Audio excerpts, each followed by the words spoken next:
book written by Vishwanath Chakravarti Thakur, expanding 2 verses from Bhakti Rasamrita Sindhu.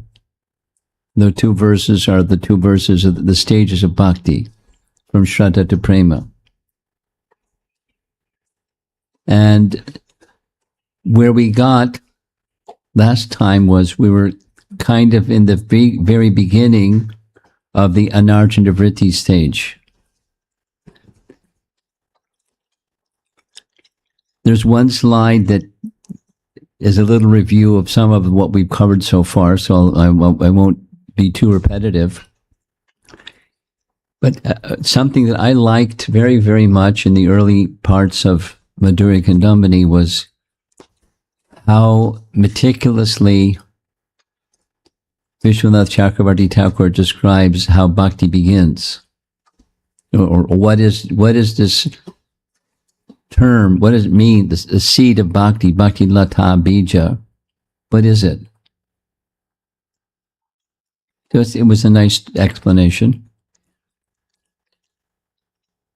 And then he went through a series of, well, it's not this and it's not that, it's not this and it's not that, it's not the other thing. So this is what it is. It was a very comprehensive explanation. Vishwanath Chakravarti Thakur he's concise, but he's complete. So I really like how he writes. I like him and how he writes. So Shraddha is faith. And where does faith arise from? Then Shraddha, Sadhu Sangha, from Sadhu one gets the Bhakti Lata Bija. And what is it? We heard in the earlier parts. And then comes Bhajana Kriya. And what's Bhajana Kriya? And there's different categories with Sanskrit phrases of what Bhajana Kriya is. And now we're all the way into what happens when you are engaged in Bhajana Kriya is, if done properly, unwanted things. In Canto 1, Chapter 2, the Sanskrit phrase is abhadras, and here it's anarthas, unwanted things, but subtle within, and how they can become eradicated when the process of bhakti, particularly the process of chanting the holy name, is done properly. So that's where we are. We're at part 2. Here's a little review of what we covered. This you all know. The 2 results of Bhajana Kriya when properly performed. Remember the description. There's the first thing that shows is a little shoot pops through the soil, and then 2 leaves unfurl. So those 2 leaves are Kleshagni and Shubhada. So Vishwanath, covered those 2 rather thoroughly. What are sufferings that are unwanted, that are eradicated, and awakening of auspiciousness. And then there's unsteady stage and the steady stage. So Anishtata, very simply expressed, as the bhajan that's intermittent, sometimes slackening, sometimes very enthusiastic, sometimes mediocre, sometimes slackening. So the inconsistency of bhajan is anishtata. The understanding is it's a state that follows anarjana vritti is nishtha. It's not just practice, it's steady, but it's bhakti that's steady. So that's on the other side of anarjana vritti. Then in chapter 3, the main topic, so there's not just one, there's 5 different main topics. The main topic is anarjana vritti, and sources from which anarthas come. Artha, as in Dharma, Artha, Kama, Moksha, he discusses this. Artha generally means wealth, money, people want. But a more general meaning is something that is desired. So the practicalness for many people is just money or affluence or piety that brings prosperity in one's life, this life and the next life. Artha. So anartha is something that's unwanted. So he very slowly, very meticulously, in his style of writing, he outlines what these four sources, the unwanted things that arise from sin, unwanted things that arise from past pious works. This was a little puzzling until he made it very clear. It's not the fruits of past piety, but it's wanting to be the enjoyer of. That's the anartha, the unwanted thing. And then anarthas that arise from offenses. And then he outlined variety of this, that, and the other category of offenses. And then those arising from devotion itself, which is similar to anarthas arising from past pious activities. That is, labha, puja, and pratishta. When someone becomes a little successful in bhakti, then something comes to them. Praise, adoration, fame, prestige, some position, some honor, something. And it's the same problem as pious activities, wanting to be the enjoyer of. So hopefully it's very clear. Certainly in Vishwanath's writing is very clear. It's myself is at the center, and I have different definitions of what enjoyment is, but it's about me and my enjoyment. And that's the problem. And that's how one comes into material existence. Raga, dvesha, samudtena. So he outlines all these. There's one more topic. Which source of anarthas is the most difficult to counteract? Well, they're all difficult to counteract, but Guru aparad, Vaishnava aparad, offending a devotee of the Lord is a source of anartha that's very difficult to it's like once something is in motion, it perpetuates. One thing leads to the next thing, leads to the next thing, leads to the next thing. Nam aparad. So there's 10 nam aparads. He is now going to take us through some of those 10 non-aparads. So there's this beautiful map or chart. You see where we're headed. There's nishtha and ruchi. And then you see below, in this creeper of bhakti, there's anartha nivritti. And there's lots of Sanskrit terms that you can't read because the text is too small. But different categories of those things that inhibit or they're detrimental to coming to the stage of steady bhakti. So that's the unsteady stage, the anartha nivritti stage. And I'm not going to go through all of what's in the chart because we did it.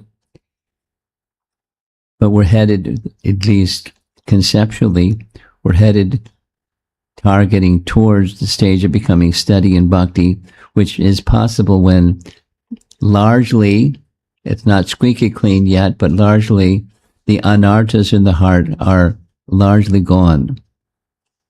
Residual tendencies may remain, but steady is largely gone.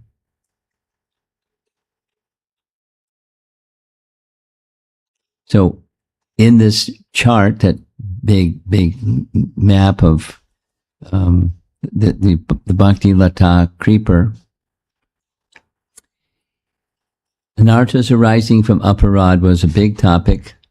hatred towards devotional service, aparad, literally that's what, there's nam aparad, seva aparad, Vaishnav aparad, and jiva aparad. So the question was asked before, of the types of aparads, which is the most dangerous? And it's nam aparad. And nam aparad has its subdivisions.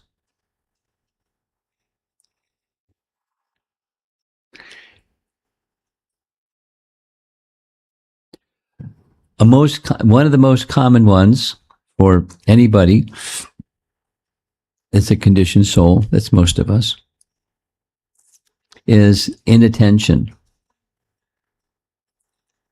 Inattentive.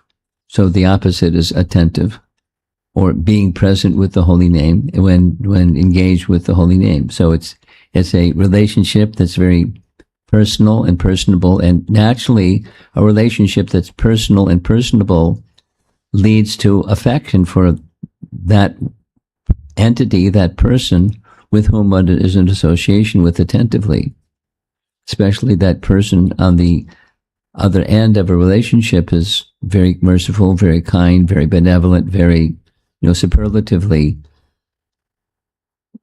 affectionate. So it's natural. It's a natural characteristic of an offense to be carefully guarded against is inattentiveness. And one of the most prominent ones. Because, what is attentiveness? What does it look like? And for how long can one be attentive? But it's not just practice of mind control. It's relationship.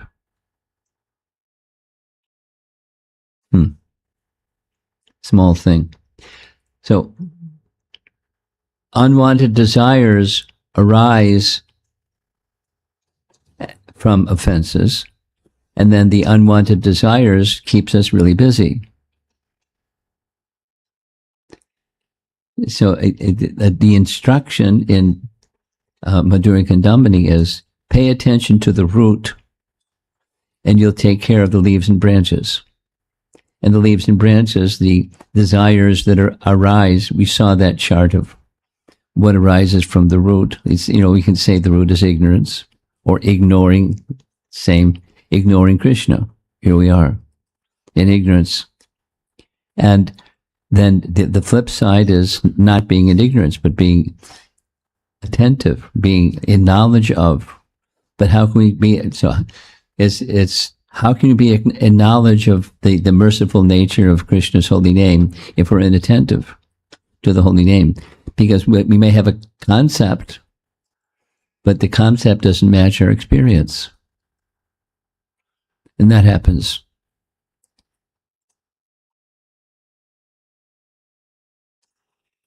There's very nice teachings involved in all this. It's one of the it's one of the offenses to consider that the glories of the chanting O holy name is an exaggeration.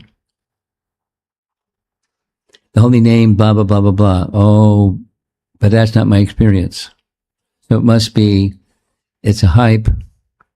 It's an exaggeration, so that it'll get people to do something that's good for them, and that's all. That stops there. It's not really the glory of the holy name. It's just it's nice, but it's an exaggeration, and that's an offense.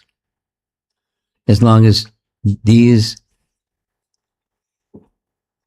rationalizing or minimizing or placing the chanting of the holy name in some other position, the full effect isn't going to be our experience. So here's a nice picture, Sankirtan devotee distributing books, and there's the vilification ladies down at the bottom. Namaparad is the most important amongst the four categories of offenses to be avoided, and amongst Namaparads the most vicious is Namaparad. Number 1, Sadhu Ninda, offense against the devotees of the Lord that is done with animosity. Now it's a qualifier. So supposing it's not without a qualifier, it's just casual and you're not feeling some animosity, but it's just gossip. We're a little familiar with the nature of gossip. Blah, blah, blah. Kind of casual blah, blah, blah. Not vilification, strong criticism, animosity, malice, as those two ladies are doing, finger pointing at each other. But, the more severe is with animosity and in making criticism of others without the malice and animosity. It's also offense. Here's from Hari Bhakti Vilas. Satam ninda namna parama aparadam vitanute. Public criticism of a sadhu causes the greatest aparad in relation to nama. So, beware. At least, know the road signs. And as you're going forward, be vigilant to avoid the potholes, and you break your axle and you can't go further anymore. So, it was the sadhu who caused nama to become renowned in the world, and for us then to receive the holy name is because of the efforts of sadhu. And vilification or criticism, public criticism, is the greatest of all offenses, greatest of the 10. Here's some nice teachings on this exact topic, Vaishnava Ninda, in an article, Bhaktivinoda Thakur. I'm going to share something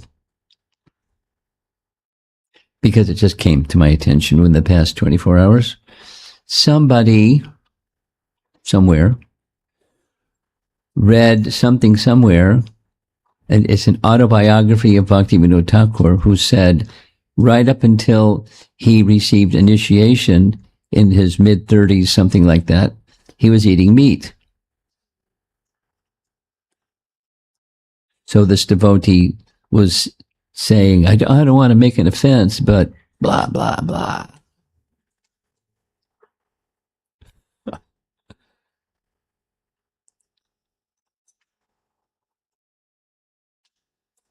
So in his book, Vaishnava Ninda, he makes reference to another literature, Nama Tattva Ratna Mala.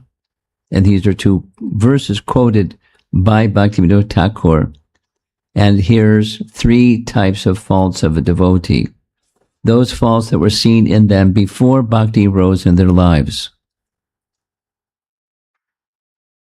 2, those that are remaining in them in minor degrees as they are being cleansed through bhakti. And those rare faults that arise accidentally in them due to providence. This is Bhaktivinoda Thakur. I mean, he's not right. It's not his autobiography, but one devotee somewhere read something in his autobiography that gave him pause. And in his mind, he was becoming a critic, although he was saying he wasn't. I hope you understand what I'm doing here. It's when we're going to hear this as we go forward, but when you hear strong criticism of a Vaishnava, whatever that Bhaktivinoda Thakur or anyone or everyone or you name, it's poison, and poison has an effect. So one must be at guard against, and one should never be deliberated upon by anyone at any point in time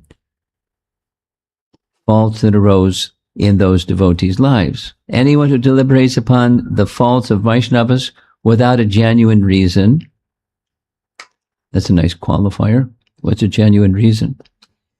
or deliberates upon them simply for the sake of spreading rumors should be understood to be a despicable critic of sadhus. Now, this is in Vishwanath Chakravarti Thakur's writing. Now, obviously, Vishwanath, lived long before Bhaktivinoda Thakur lived. But Bhaktivinoda Thakur is writing on the same topic, and therefore it's included in this little presentation.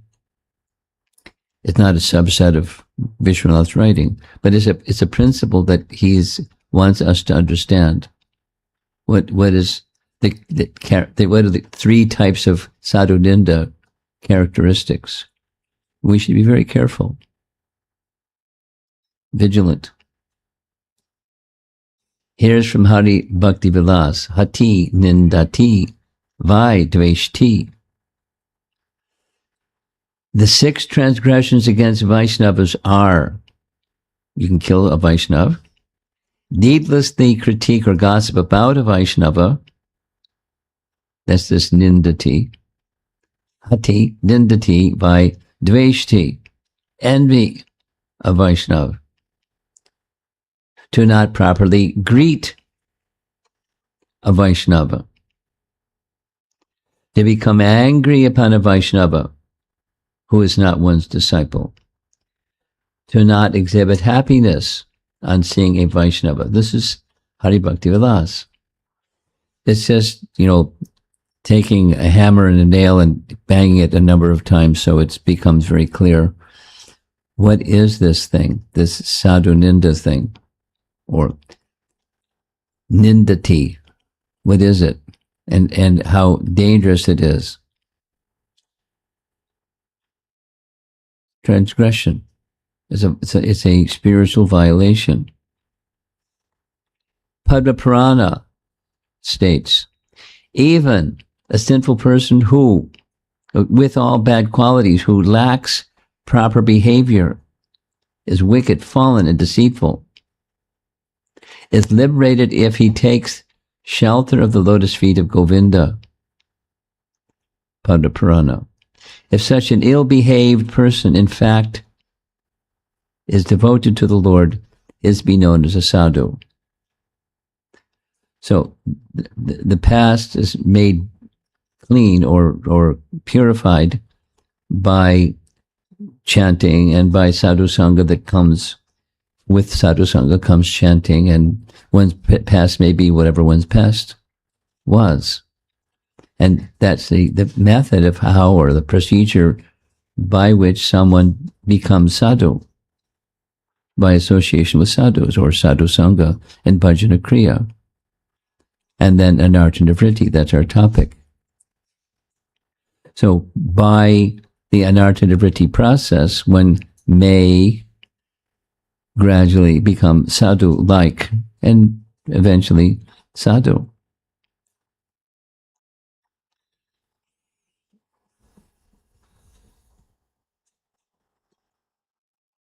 Yesterday there was some discussion about, because it was his appearance day, some discussion about Shyamananda.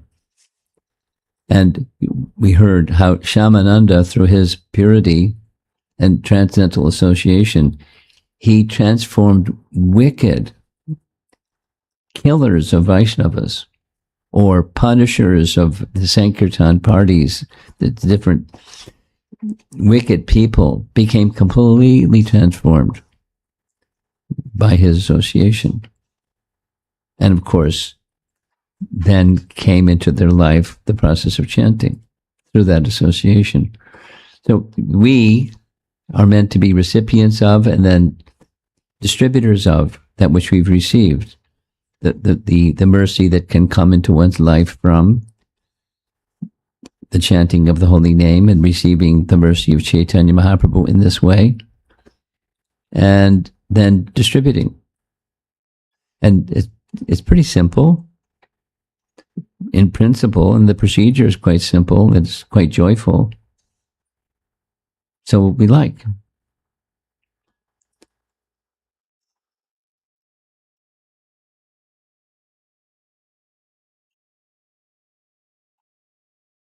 And people may not like. there were circumstances, just a little off topic or a little anecdotal. There were circumstances where devotees were in different parts of the world. They were literally harassed by the police and by the public and, by this and that, just for chanting. Certainly Chaitanya Mahaprabhu had to endure the same. But when asked, Prabhupada was asked what to do, our devotees in such and such place in Australia are in jail, tell them to chant in jail.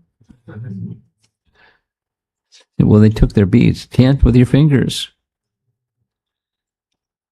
Chant, clap and chant, right in jail. But, they'll harass us. Expect it. I mean, Prabhupada was bold. Confronting Maya is daunting at times. Depends on circumstances. Just today, hopefully she's listening while she's doing her deity worship, but Radhika sent me a little note that Prabhupada had written to one of his godbrothers who was planning to go to China to preach. He said, he didn't say go in karmi clothes, he just said dress as a gentleman. And that way you'll be able to move about more freely. I was told by the GBC of China, when you go to China, don't even bring a dhoti in your suitcase. Because sometimes, by, security checking of luggage, they go through everything in your luggage. And if they find a dhoti in your luggage, you got a problem. So don't bring a dhoti in even your luggage. It's a prosperous place, and it can be, for a Vaishnava, it can be a dangerous place. Walking on eggshells. Anyway, without all that. Persons can become completely transformed by the chanting of the holy name, regardless of time, place, and circumstance. A sadhu, so the topic is sadhu ninda. A sadhu is any devotee, even if ill-behaved, are on Vaishnava etiquette. Remember that? And the reason was, there's a lot of new people coming in the door. And many of those new people coming in the door, this is my perspective, they're well-educated, and they think highly of themselves because they're well-educated. They feel some sense of entitlement. And they have their own ways of doing things, and they want their way of doing things to be respected, and they don't necessarily respect other people. And so we found, by the expanding of the Hare Krishna movement, there was dissension growing. Yeah. So, to be expected. So now what to do? So we decided some training and education would be helpful on what's proper conduct when you get together with other people. See, like what you do within yourself and with you and your family, and then when you go out and you're and about, what's proper etiquette? So that was the concept behind. So this past year, Urmila came as a guest speaker. The previous year was Radhakrishna came. So on the topic of Vaishnava etiquette, and she did what she did, and I took the same topic, which was respect. And in that lesson on respect, there was a little section, because I just reviewed it, an hour before coming here. There was a situation where Brahmananda and his brother Gargamuni, they were brothers, they had the same mother, and when their time for initiation came, they invited their mother. And their mother, remember, those of you that were with us, you remember, she was sitting in a chair because she couldn't sit on the floor. We didn't want her to sit on the floor. She sat in a chair with her arms folded across her chest, looking angry, like she was going to burn everybody in the room with her anger. She didn't say anything. She just had that bhava, anger, mood. Prabhupada saw it, and he, before their initiation, he, audibly instructed Brahmananda, go pay your obeisances before your mother. Now, what Jewish mother is going to expect their son, and Brahmananda is this big-bodied fellow, and his mother's more diminutive, elderly lady, expects their son to pay their obeisances. So she didn't know what to do.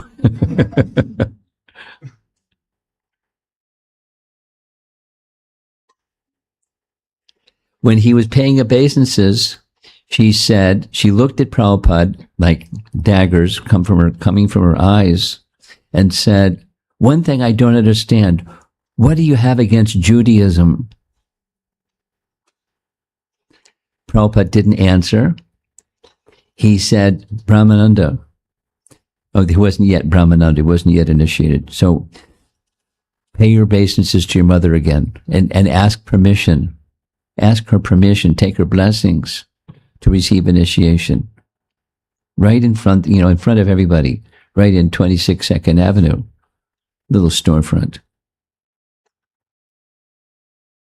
She didn't say, I give my blessings, but, her demeanor changed. Just by the way in which Prabhupada was, she understood, to some degree at least, the person who my son is taking shelter of. And he's a respectful person. So Prabhupada's respect shown through his asking Brahmananda before he was initiated, Bruce, I think was his name, to show respect to your mother and seek her blessings before proceeding. So respect precedes our actions, even when there's somebody that's being a little difficult with us. Now, it's not common to do something like that, but that was the training and specific. It was a public little, because Brahmananda and Gargamuni were both, in the language of those days, they were big devotees. They were both, their bodies were big, and they were leaders by their disposition. Gargamuni later became nicknamed Gargamani, because he was really good with money. And Brahmananda stayed Brahmananda. It was okay, Brahmananda. But they were leaders by their stature and the roles that they played in the process of interacting with the Vaishnava organization that Prabhupada was generating, the Hare Krishna movement. And there's his mother. So it's seek forgiveness from the sadhu from whom we have offended. So it wasn't the mother had offended. The mother was angry at Prabhupada. So she didn't say it, but she was vibing everything. So an attempt should be made to please the sadhu. If, for some reason, the sadhu is unforgiving, don't demote them in our minds to a non-sadhu status due to the fact that they are not forgiving us, and in this way trivializing the offense we made or trivializing them. If seeking forgiveness is unsuccessful or not possible, we should then take exclusive shelter of Harinam and chant in a helpless state of mind. Now, this is what to do if there's a sadhu, and we recognize there's a sadhu, or at least sadhu-like, and commonly what Prabhupada would say is, you try again and try again and try again, but in a humble, genuine way, and drops of water wear away the stone. So by that genuineness of seeking the sadhu to tone down or tame their displeasure, chances are they will become forgiving instead of angry or feeling offended. And if it doesn't, you do it again and do it again. That's Kamilu, what Prabhupada would say here. Don't demote that sadhu to a less than sadhu status in your mind, because they're not forgiving. No, so trivialize them or trivialize the offense. And then you take shelter of the holy name. That's our, you could say our last resort, or the ultimate resort is the chanting of the holy name. Now, these are small, supposing one could take them as casual, but sometimes in our lives as devotees, these situations arise, and someone who we look up to feels offended, or somebody who we're in close association with, it may come to your attention. They may feel offended by you or by somebody else. And, and how are you supposed to handle situations like that? This is the social, there's the individual, and then there's the social interaction thing. That's Vaishnava etiquette, how to conduct yourself in pluralistic society where people are different, and the understanding of one person may be, I want to show my respect and my appreciation from this devotee. This happened for me in the last 24 hours. The person on the receiving end understood it just the opposite.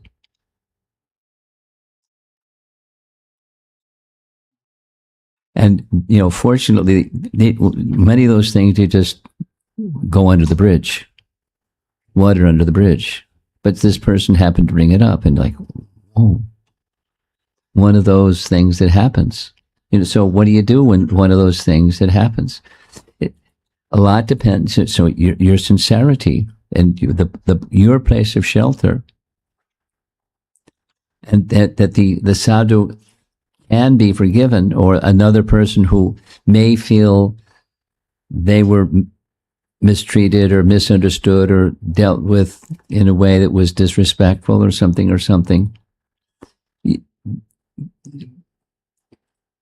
It doesn't become a zero because they've misunderstood. But if after respect is shown, and somehow they're holding on to it, you go to the holy name. Your relationship with the holy name suspends, or everything is suspended from that in our spiritual lives. That's the teaching for this little section.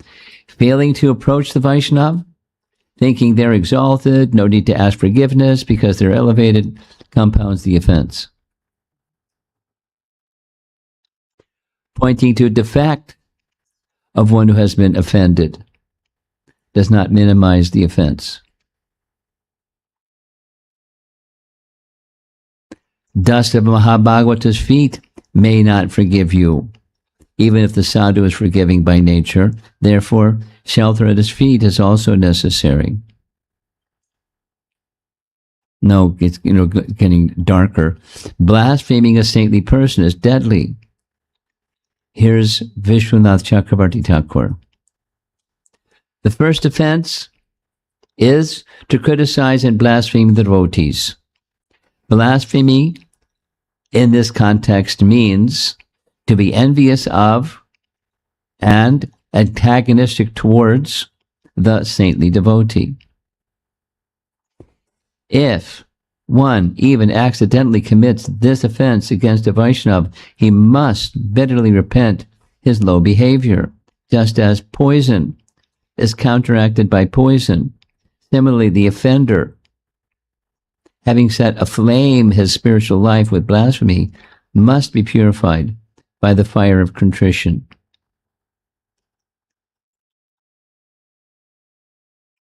This is directly Vishwanath's writing or translation of his Sanskrit. the offender must go and fall at the feet of the devotee reviled and beg forgiveness until he is again able to please that Vaishnava. He must approach the devotee with trepidation in his heart and think of the holy name and chant incessantly, knowing this to be of the holy name and chant incessantly, knowing this to be his only hope. So it's heavy, but it's heavy for a reason. It's, of the 10 offenses, it's number one in the list of 10, and it's number one in seriousness or gravity. Vishwanath goes on quoting 2 verses from Bhagavad Gita. You know these 2 verses. The verse Apichat Sundarachara is meant for exclusively highlighting the fault of criticizing a one-pointed sadhu, free from all previous sinful tendencies. He attained lasting peace only after becoming Dharmatma, a saintly soul purified from all abominable tendencies. You can see the style of Vishwanath Chakravarti Thakur's. He takes a topic and really works it, covering it from this angle, that angle, the other angle.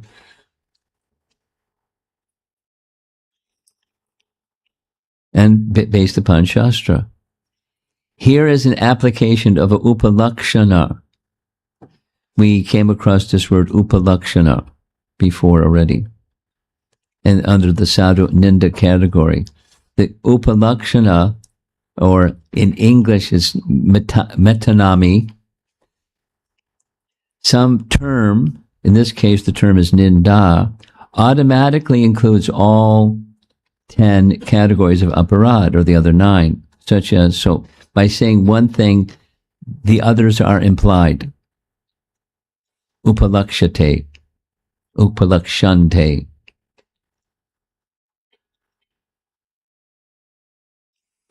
So when chanting, this is the meaning. Here's a little definition. Upalakshante means substitution of one term for another based upon an understanding, an understood association, or common occurrence in several terms together.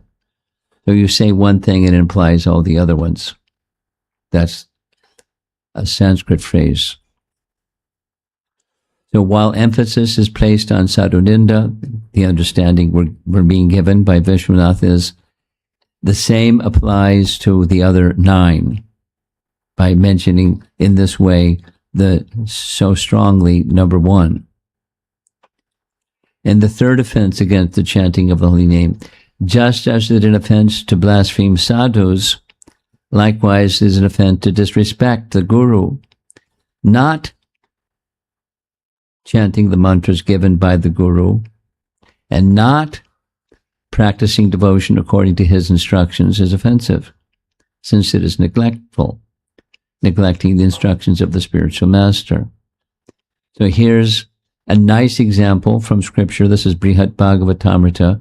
There's Gopakumar receiving mantra from his guru in Vrindavan. And he says later, for the rest of his duration, as he went here and there and there and there, on the power of the mantra, for fear of being ungrateful, I never gave up my japa. And not only didn't give up his japa, without having bothered to receive the mantras, all the mantras' benefits, how could Gopakumar properly acknowledge them? Reasonable, right? We'll say it again. How can I honor that which, a gift that has been given to me, if I don't experience that gift? I can say, gee, thanks. But, from the heart with full realization, how can I have that gratitude in my heart for that which I've received if I don't even really understand what it is properly? Then how can I acknowledge, how can I complete the fullness of gratitude? This came up several times in the course of Gopakumar's journey. When he got to Tapaloka,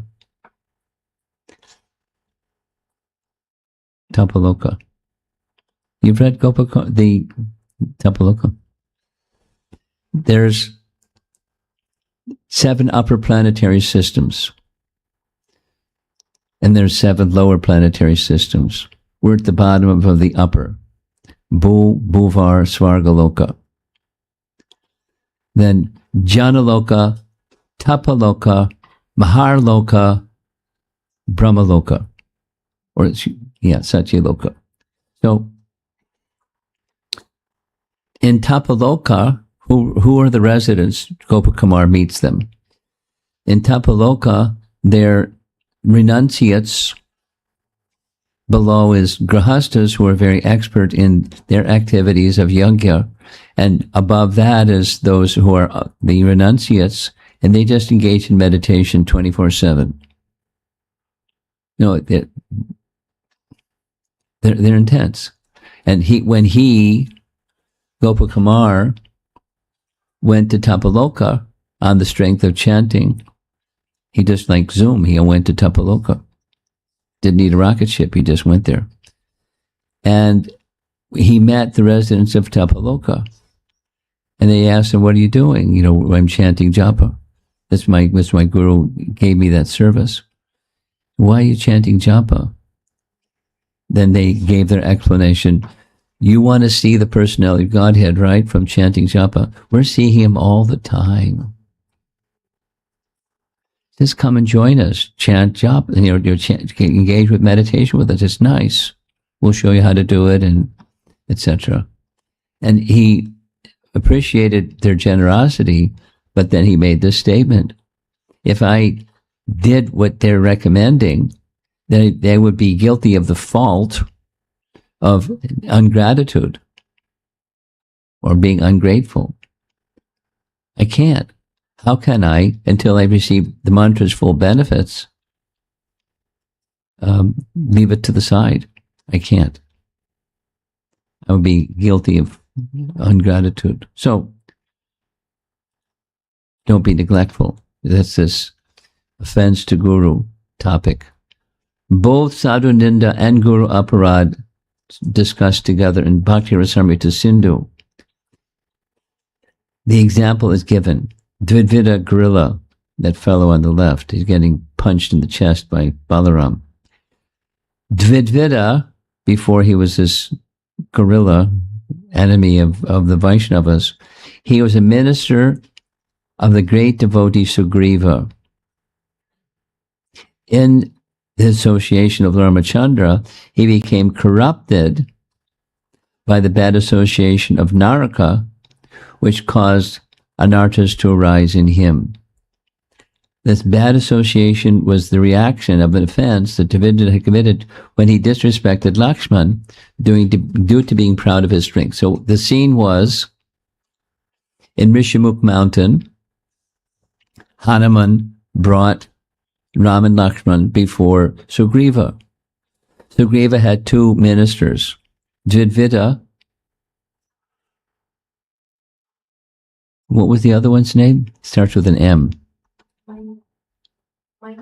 Minda, yeah. So Dvidvida leaned over and whispered in Sugriva's ear, pay attention to this one. Don't worry about the other one. It was a respect to Ram, but a disrespect to Lakshmana. And because of that disrespect, that's what's being spoken here. Because of that disrespect of Lakshmana, there was a consequence. And that consequence was bad association of Naraka. And because of the bad association of Naraka, he became corrupted. One thing led to the next, And then he became, he resided in a place where he knew Krishna had pastimes, and he went to harass the people where Krishna had his pastimes. He became a bad guy. Dvidvida, who was previously a dear assistant, a minister of Sugriva, became a bad guy. And Balaram had to let him have it. Maha Aparad, or Mahat Aparad. Bhakti Rasamrita Sindhu is quoting, there is a possibility of offending Mahats Even at the stage of rati or prema, when a sadhaka who has attained prema gets the full mercy of the Lord with direct association and service, then only cessation of this, aparad due to bad association is absolute. That is to say, up to that absolute stage. This is a slippery slope. Be careful. It's Vishwanath. It's a nice way of warning us. Be careful. When you're in dissociation of those who are elevated, and then becomes, what are the considerations of those who are elevated? Some of the other offenses against the holy name, considering the demigods to be equal to Krishna. So here's Vishwanath's explanation. There are two types of jivas, covered and uncovered. And in the uncovered, those that are influenced by Aishvarya, and those that aren't influenced by Aishvarya, they're influenced by Madhurya. And then these are types of jivas. Note that those are two types of jivas. Then there's Shiva Tattva and Vishnu Tattva.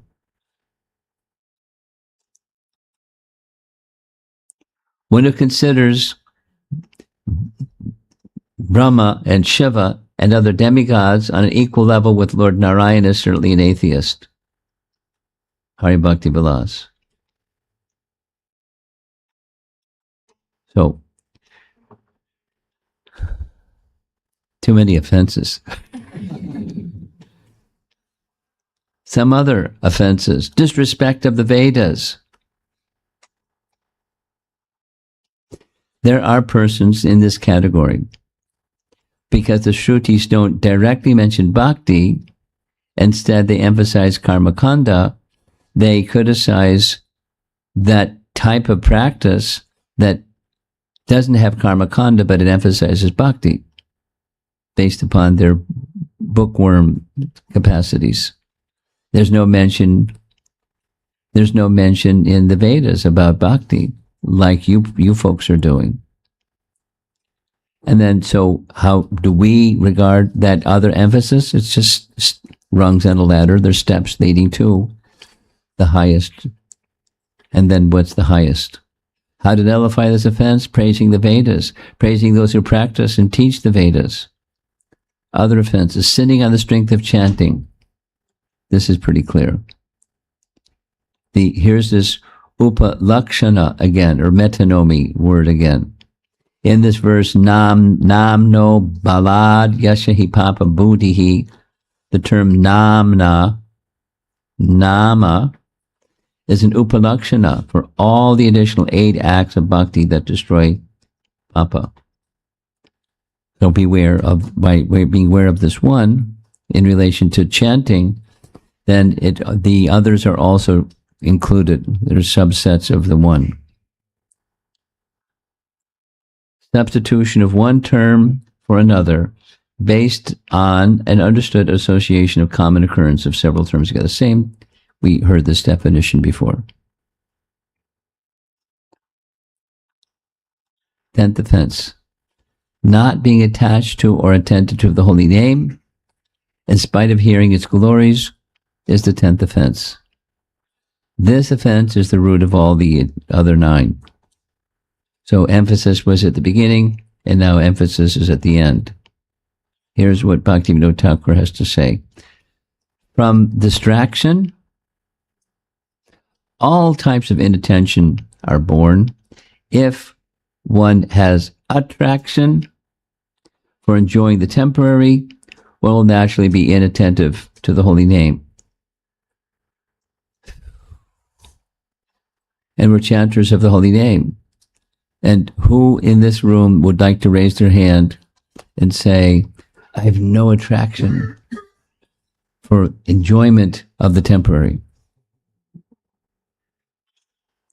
And we're conditioned souls, so we can't make such a claim. So it means to some degree, this 10th offense is going on. This is in really big, bold letters, because Vishwanath Chakrabarti Thakur speaks about Bharat Maharaj's fall from Bhava Bhakti. And it was due to aparad. He doesn't specifically identify what that aparad was, but he identifies it was aparad. So, clear. Bharat had to change Bhava Bhakti. And he went off into the forest, the Pulaha Ashram, near the Gandaki River in Haridwar, way up there, and deep devotion to Surya Narayan, living alone. And, we know what happened. The mind of Bharat became distracted while engaging in devotional activities. He heard a roar of a lion, and the female deer that was pregnant jumped and fell in the river, and she died. But the little baby fawn was born, so he rescued the baby fawn and brought the baby fawn back to his ashram and became distracted. The teaching of Vishwanath is, it was due to some past offense, that distraction, and not only distraction, but he desisted from his devotional practices from the stage of Bhava Bhakti. So here's what Sukadeva Goswami says. Bharat Maharaj was overwhelmed by an uncontrollable desire, which was manifest in the form of a deer. Due to the fruitive results of his past deeds, he fell down from mystic yoga, austerity, and worship of the Supreme Personality of Godhead. If it were not due to his past fruitive activity, how could he have been attracted to the deer? After giving up the association of his own son and family, considering them stumbling blocks on the path of spiritual life, how could he show uncontrollable affection for a deer? This was definitely due to past karma, and not just past karma, an offense. Here's Bhakti Sandarbha, Jiva Goswami to the rescue. Ordinary fruitive activities are not strong enough to create such an impediment or fall down in the path of devotional service. Therefore, fruitive activities mentioned in this Bhagavatam verse of Canto 5 mentioned must have been offenses performed in a previous birth. Again, it doesn't say what put a pin on this was the offense. In this way, King Bharata is like King Indradumna and other devotees that committed offenses. King Bharata, he willfully neglected bhakti. He desisted his bhakti practice and spirit, willfully, knowingly. All of this is due to a past offense, and it resulted in his over-attachment to the deer, thus fall down. But then, as you see on the left, he became a deer, thinking of the deer, but he had remembrance of his unalloyed bhakti from the previous life as Bharat Maharaj in the body of a deer. So he did the Bharat Maharaj in the body of a deer and then became Jad Bharat, etc. So here we go. This is Vishwanath is very, very thorough. Save Aparad, Vaishnav Aparad, Jiva Aparad, and Nam Aparad. So he is writing about all of these. Eradication of these four types occur in stages. Phew. Partial, extensive, almost complete, complete, absolute. Let's go for the absolute. But we have to go gradually. Removal of anarthas. So this is not his chart, but it's taken from his words. There's the Shraddha all the way to Krishna's lotus feet in Prema stage, where it's absolute. And the eradication from sins, eradication from Namaparad, eradication from Bhakti. The reactions or anarthas arising from those three categories. You can take a picture of the chart if you like. I'm going to move the slide. Question. On the chart on the previous page shows Krishna's lotus feet as beyond the stage of prema. Did you notice that? Krishna's lotus feet is beyond the stage of prema. What's all that about? How do we understand this? He, Vishwanath answers, for one who gives up material body with prema, he becomes qualified for the spiritual world with a spiritual body without limitations imposed by material body. As long as you have a material body, there's limitations. You can transcend the limitations, but there's limitations. So it's beyond. We're going to end chapter 3 real soon, so get ready for an abrupt ending. From chapter 2, can anarthas arise even after attaining lotus feet of the Lord? There's the answer, no. Chitraketu had 10 million wives. And one of those wives, Kritajuti, had a son. His accidental mahar aparad as a Vidyadhara, joking with Lord Shiva, cursed by Parvati due to her misunderstanding, was apparent not real. He retained his prema. Even as Vritrasura. After the departure of Chitraketu's son, Narada gave Chitraketu a mantra by which he attained shelter at the lotus feet of Sankarsana. So he became squeaky clean. He became that stage of attainment of the lotus feet of the personality of God. And so there he is, King Chitraketu, cursed by Parvati, as he was, there's Chitraketu in that Vimana flying over above where Lord Shiva was seated with Parvati on his lap. There you see Narada is in the painting, and there's other sadhus in the painting, and King Chitraketu now is the king of the Vidyadharas. Where are the Vidyadharas in the hierarchy? They're in this place in between. It's in Bhuvar Loka. That's us. Bhuvar, that's the Vidyadharas and Kinnaras and Charanas and those folks. And then the upper planets. So it's in between the Swarga planets and us. So he was a king in that realm. And he was zooming around in the Vimana, and he's passed over where Lord Shiva was seated, Mount Kailash, and made a remark. Hey, Lord Shiva. And Parvati thought, you're insulting Lord Shiva? I curse you. You become a demon. Sure enough, he became a demon. In behavior, demon, but in consciousness, a prema bhakta. And he had to have this big confrontation with Lord Indra, who finished him. Another example, can anarthas arise even after attaining lotus feet? This is the giant Vijay situation. No. Because they, giant Vijay, received the fruit of a prayer to Lord Vishnu or Narayana. Lord Narayana, we know because we are gatekeepers, we're intimate associates of you in a servant role, we know that you like chivalry. And who is there in Vaikuntha you can be chivalrous with? But if you like, if you so desire, we can do that service for you. Diminishing your affection for your devotees, please fulfill our prayer. So they're being cursed by the 4 Kumaras was the fulfillment of that desire. There's another nice drawing depicting the same. And another nice painting depicting the same. And there's another nice painting depicting the same. Gatekeepers, Giant Vijay.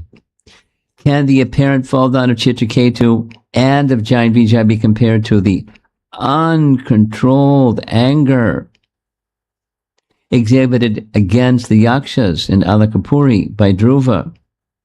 You know the story. I don't have to retell the story.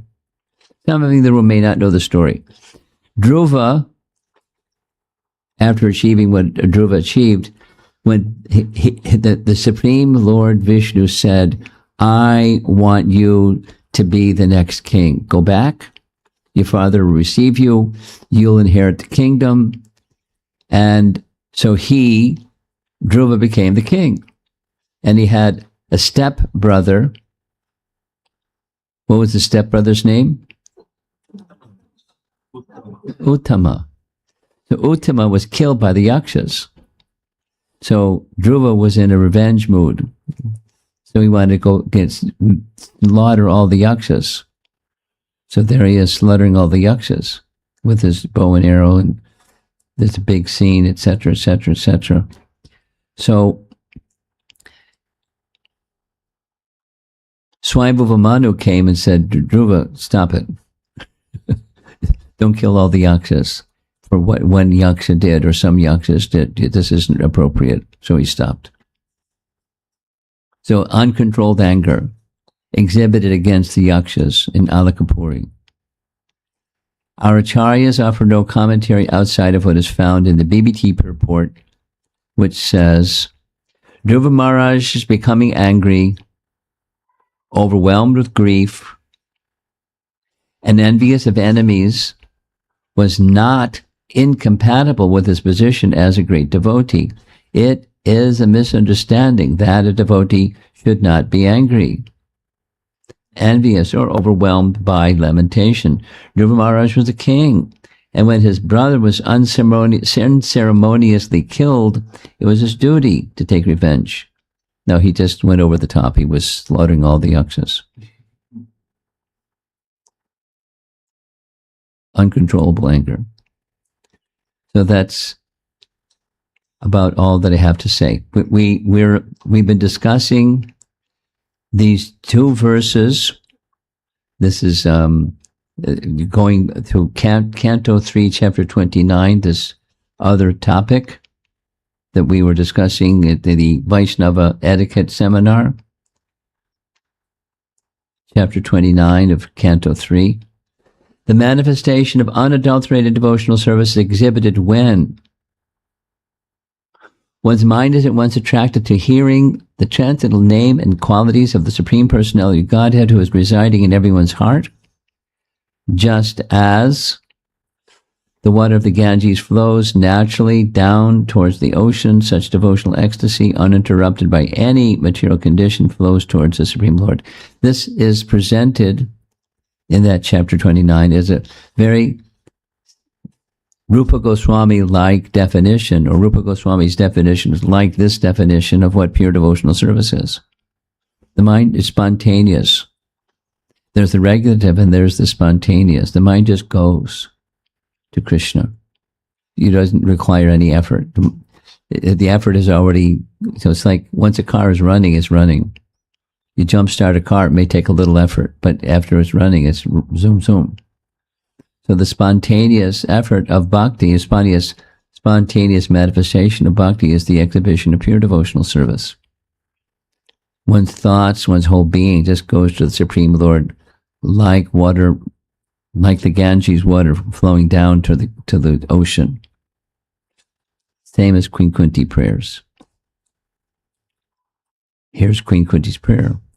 Oh, Lord of Madhu, as the Ganges forever flows to the sea without hindrance, let my attraction be constantly drawn unto you without being diverted to anyone else. So that's pure bhakti, and that's the end.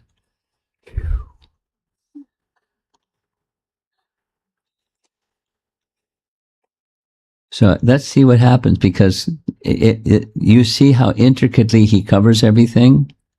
Maybe what I'll do, I've been asked to, like, let's go to chapter 4. It gets a little more sticky or a little more intricate. So let's see. Maybe I'll make it shorter or something. And then when you go to the upper, it's out of sight. It's really amazing, but it's not like just textbook writing. He is a realized soul. He is in the topmost platform of devotional service, writing about the stages of bhakti from the authority of Shastra and from his own practical experience.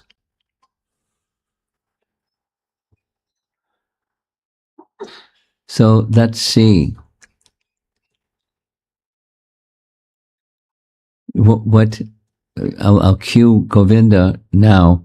What's been going on when these evening classes have been taking place? Shatarupa just knows when the class is going to end, and she gets the harmonium ready and starts a little kirtan. And so you're the kirtanier this evening. So after I'm done, you got a Mridanga player and kartal players, and off we go. So any discussion? Varsana.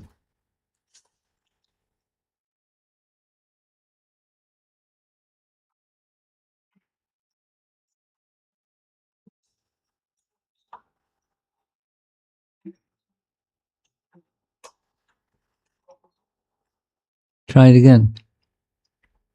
Nothing. No microphone. Really? Signal's not working.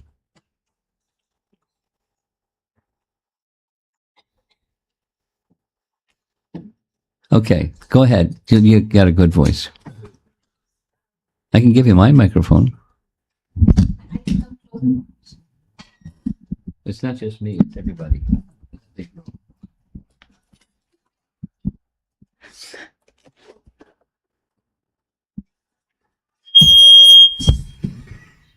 Okay. So the question I'm having is about sadhu ninda. Two sets of examples. One is this where Dvivida, he became a demon because he disrespected Lakshmana. On the other hand, we hear that Sugriva also did not respect Lakshmana, but he was, in one sense, he was redeemed because there was this pastime where, he fought with Vali, he had come back, and Lakshmana garlanded him, and therefore, Dvivida, so that way he was redeemed. So we see this, on the one hand, Dvivida was, it was taken as sadhu ninda, whereas for Sugriva, he was redeemed. And the second example where it almost seems like an outlier is Rupa Goswami, an eternal associate of Lord Chaitanya. When he was deep in his meditation, there was this Brahmana who took offense because Rupa Goswami, he smiled, and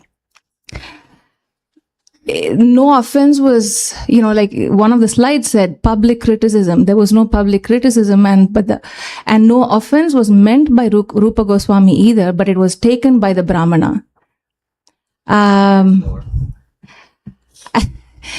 My third data point is, I think about 15, 16 years ago, I heard about an incident where somebody criticized openly a worshipable personality, and it seems like they're doing well in their bhakti.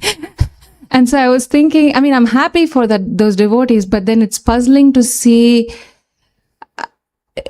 where offense is committed, but they still continue. Offense is not committed, but then it is taken. And so is this Krishna's prerogative that it is often if something is an aparadha or not, or how do we understand these things?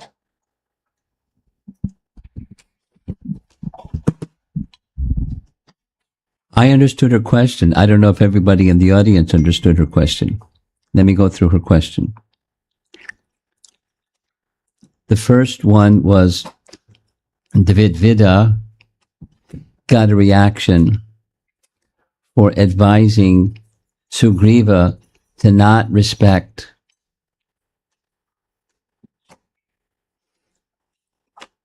Lakshmana. Because he didn't respect Lakshmana, then Sugriva later was forgiven for that offense by receiving a garland and bowing before Lakshmana to receive the garland from Lakshmana, thus getting the blessing of Lakshmana and the garland from Lakshmana and bowing before Lakshmana, so he was relieved of that offense. But that same thing didn't happen with Dvidita, and he got spanked. He got a big reaction. Although it seemed incidental, but it was not, because it led to the next thing, led to the next thing. Another example was, there was a situation in Vrindavan where Rupa Goswami was in deep meditation, meditating on the pastime of Radha and Krishna, and it was one of those pastimes that was a joyful, jolly, loving exchange between Radha and Krishna, and he smiled as if laughing, because inside that's what was going on inside. Radha Krishna pastime was very joyful, and he was amused by that wonderful pastime. As he was walking by, as he was having this experience, one Brahmana who was very elderly and couldn't walk properly and was hobbling, passed by and saw Rupa Goswami. It looked like he was laughing at him. And he, the Brahmana, elderly Brahmana, became disturbed.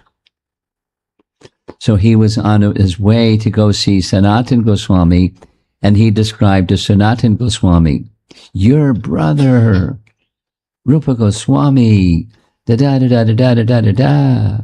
He's laughing at a crippled old Brahmana. I thought he was an elevated person, blah, blah, blah, blah, blah, blah." So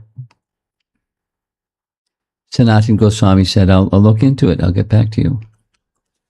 Later that day, Rupa Goswami came to Sanatan Goswami and described, "I was meditating on this very wonderful, sweet pastime, and it was so nice, and all of a sudden the meditation broke. And I tried getting back into that meditation, and I couldn't." So Sanatan Goswami got his calculus out, and 2 + 2 = 4. "Here's what happened, Rupa. That Brahmana that was passing by you when that meditation was going on thought that you were laughing at him, making fun of him because he couldn't walk properly. And because of thinking that thought about you, that was taken by him as an offense against him, and therefore your meditation broke. So here's what you should do. This is why it happened and what to do. Go to the Brahmana, find him, fall at his feet, beg forgiveness, explain the situation, and ask him to please forgive your offense. And he'll say, "Oh, I'm the offender. I was thinking that you were, a bad Vaishnava, and I shouldn't have thought that thought. Please forgive me." And so everything was nice. So that's the 2.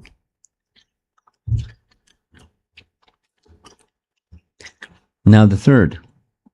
Now, with those 2 in mind, now comes the 3rd.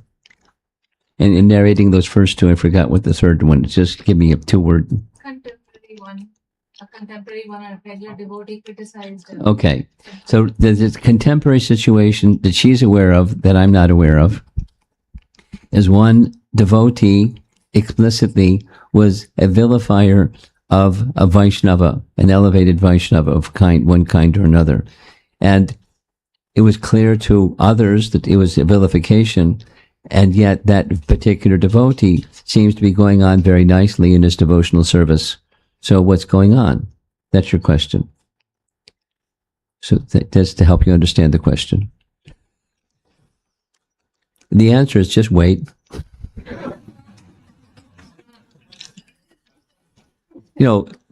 Aparad doesn't fructify instantly. It doesn't have to, but guaranteed.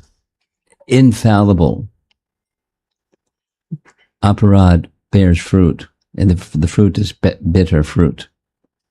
Guaranteed.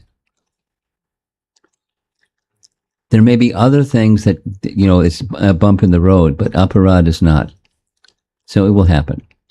It's just not like wishing ill of somebody that, may they suffer or something like that. It's just, it's certainty. And we don't wish that to happen to them. You're not saying that you're wishing, you're just questioning how to understand that it's not happening. They seem to be flourishing in their bhakti life, although they very clearly made an offense. That's your question, yes? No. How to understand the Shastra, because it seems like some of these are not aligning with what we hear in the Shastra. Well, I gave the answer. It's in time. Aparad may take some time. It may be instant, as they say, instant karma, but it may take a while, but guaranteed. Like what happened with Dvivida, it took some time.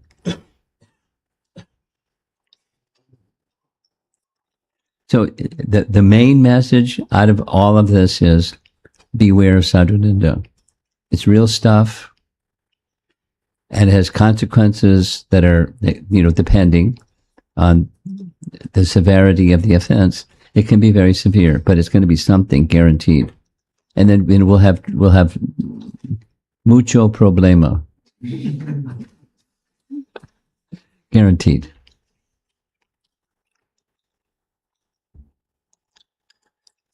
Anyone else? This microphone may cooperate, may not cooperate.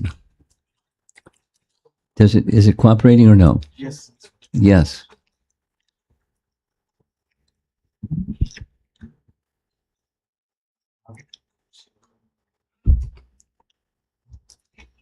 Hare Krishna Guru Maharaj.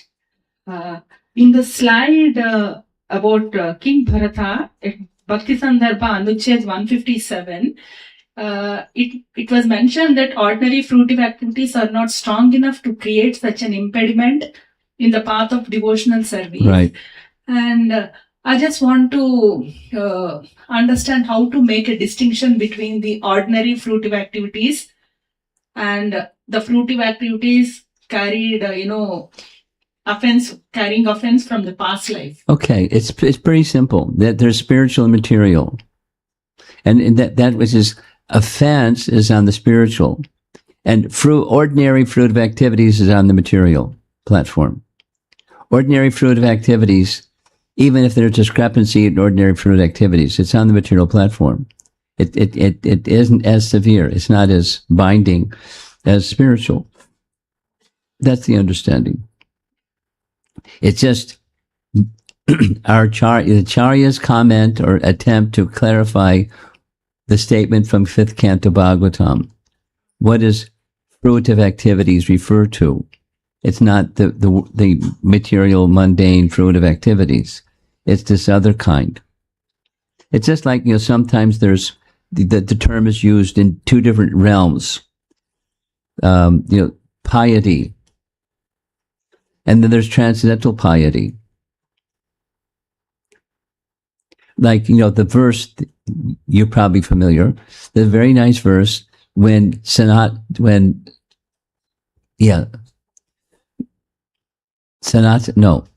Sukadev Goswami is narrating about the cowherd boys. And he just bursts out with this appreciation of the cowherd boys. How fortunate are these cowherd boys? And he uses the word punya, krita punya punja.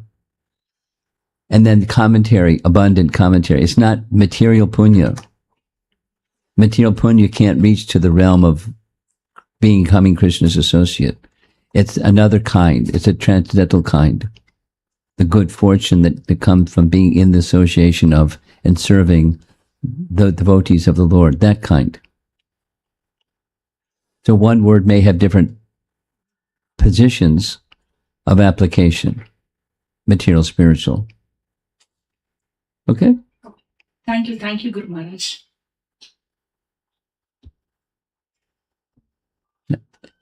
It would be really nice if our sound system tomorrow can be so clear as this. Subal, to the rescue. Where are you, Subal? Go ahead. Hare Krishna, Guru Maharaj.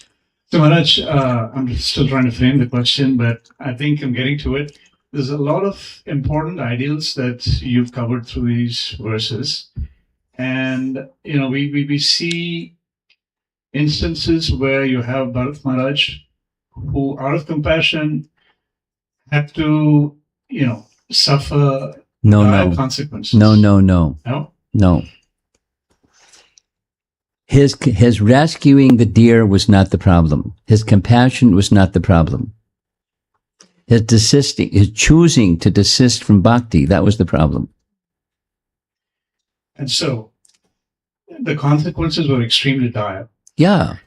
And then we have, in contrast, we have Gopakumar, who makes his way all the way to Tapaloka, and he gets this advice from very elevated devotees. He likes it too. He does it for a while. And yet he made the right decision in that place. Yeah.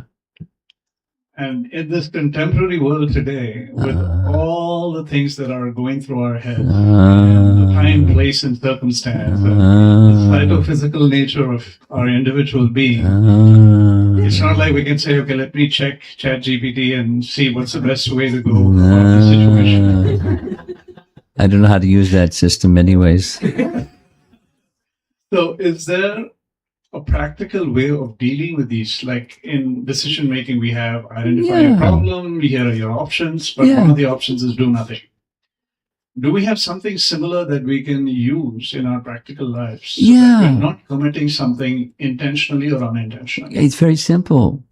You know the answer, and I'll supply the answer you already know, and you go, oh yeah. It's Rupa Goswami's definition of bhakti. And we covered it in the previous session. I'll repeat what we covered. The bhakti lata bija, the seed of bhakti, is Rupa Goswami's definition. That is, from the the seed stage. Supposing you have a marigold seed, supposing you have a sunflower seeds, the seed is going to produce what the plant is, or the tree is. So this defining the seed is very important. And the seed is what Rupa Goswami describes bhakti is. It's the seed. And one can receive it. So if you don't receive it, then you're going to have another seed that's going to grow something else. So this Mishra and that Mishra seed. So, and it's possible, if one doesn't get the seed right from the very beginning, it can become transformed. But as the seed grows, the clarity must come. The purpose is that Krishna is to be pleased. That's the seed. Not this, not that, not the other. Krishna is to be pleased. That's the point of correction. So there's the mind, and there's the senses, the working senses. Krishna is to be pleased. Rishikena Rishikesha Sevanam. Thank you very much. That's it. That's the correction principle. Who else wants the microphone? Okay. Go ahead. Take the other one that's back there and give it to Amara. Hare Krishna Maharaj. So my question was? In one of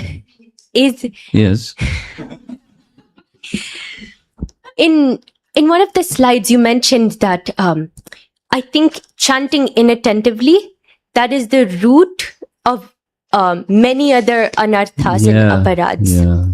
And just in my observation, in my limited observation, I do see, like, sometimes devotees will chant inattentively, but I respect... Sometimes. But I actually respect those devotees, and these devotees like help me, and I think they're really good. Good. So can you still say that, considering that some of the aparads are very severe, like the ones that you mentioned like, kind of in the beginning of your presentation, can you still say that chanting with offenses is still better than not chanting, where you don't have the opportunity to commit offense? And it's specifically when you're speaking of the offense of inattention, because there are other offenses that it doesn't, the same weight is not that quick yes. But practically speaking, other than those of us that had the good fortune of associating with Srila Prabhupada, and those of us that have the good fortune of associating with very elevated followers of Srila Prabhupada who are on the platform of Shuddha Bhakti, we're all getting something that's less than Shuddha. And should better, is it okay? That's your question. You know, it's less than Shuddha, and I'm less than Shuddha, and is it okay? It's not only okay, it's a necessity. And then, in the course of that, less than fully attentive, practice and hear from the qualified sources what Shuddha is, and from that Shuddha sound vibration become Shuddha. The course correction in the course of going forward in your bhakti practices.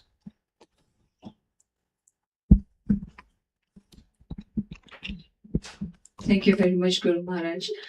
I have 3 questions if time permits. If time permits, that's okay. Are they short or long? Hopefully short. Yes. Okay, this will be our last question.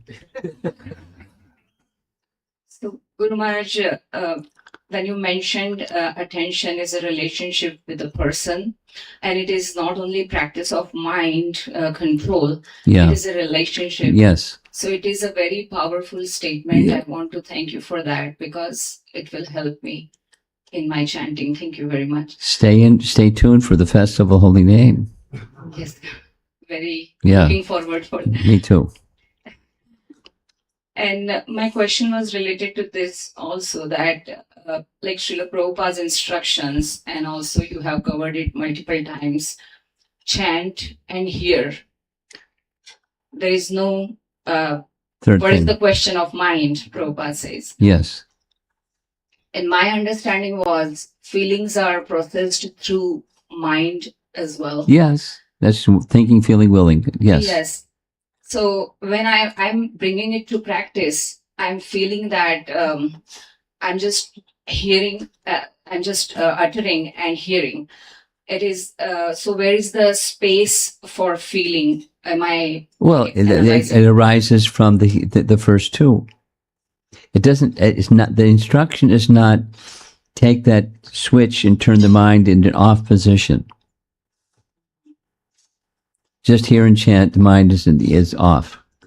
That's not what's being said. So the place is in relation to,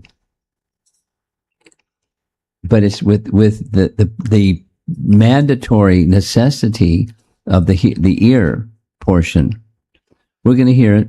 You've heard it every time we have a festival of holy name. It's the same. Bhakti Siddhanta and the importance of the ear. The ear conquers the mind. The mind becomes stunned, and the whole thing. Rupa Goswami's teachings and Vedanta Madhava, and we'll hear it all again. Just here. And what your question is, what's this place for the mind? From hearing and not wandering. The other kind. Focusing the mind on the sound. And so these are the stages. And Focusing the ear on the sound. And then the mind will go there. The mind will become stunned. The mind will be captured. Thank you very much. About Anishtita Bhajan Kriya, I had a question. Whether this is an internal disposition or external manifestation as well, because sometimes health may not permit or punctuality may not be practiced regularly, but still that disposition is there, that willingness or that love for the process is there, the faith is there. Is that still nishtha or that is not? Let me rephrase what I think your question is. If there's normal times and there's exceptional times, and if the exceptional times due to health and this and that and the other thing, it's not what is normal, is that count as Nishtha, that's your question. More so is it internal disposition? Of course. Supposing somebody's deaf. Supposing somebody's in a coma. Supposing so many supposings. Their circumstances don't permit. There's your answer. Yeah. And Gopakumara, when he practiced what the residents of Janaloka were expressing, Tapaloka. Tapaloka, so still he was, in which stage he was, would he be called in a Nishtha stage? Probably. He, Sanatan Goswami doesn't follow that procedure. So from a distance, it sounds like because of his faith, because of the internal gratitude disposition that he had, although he was attracted to. Their argument was, look, like it's instructing, you want to see, but we're seeing all the time. There's never a time when we're not seeing. Get with it, man. Just see him all the time. What are you doing this japa thing for? Just do dhyan. And then he had his response. Well, I'm attracted, but I've been given this gift, and I'd be disrespectful if I didn't feel and experience the fullness. So it's faithful. He was protected by that faithfulness and gratitude. That's a heart disposition. So nishtha for sure. Okay? thank you very much. That's it. And we'll see you all for the Festival of Holy Name starting tomorrow evening. Srila Prabhupada ki jai.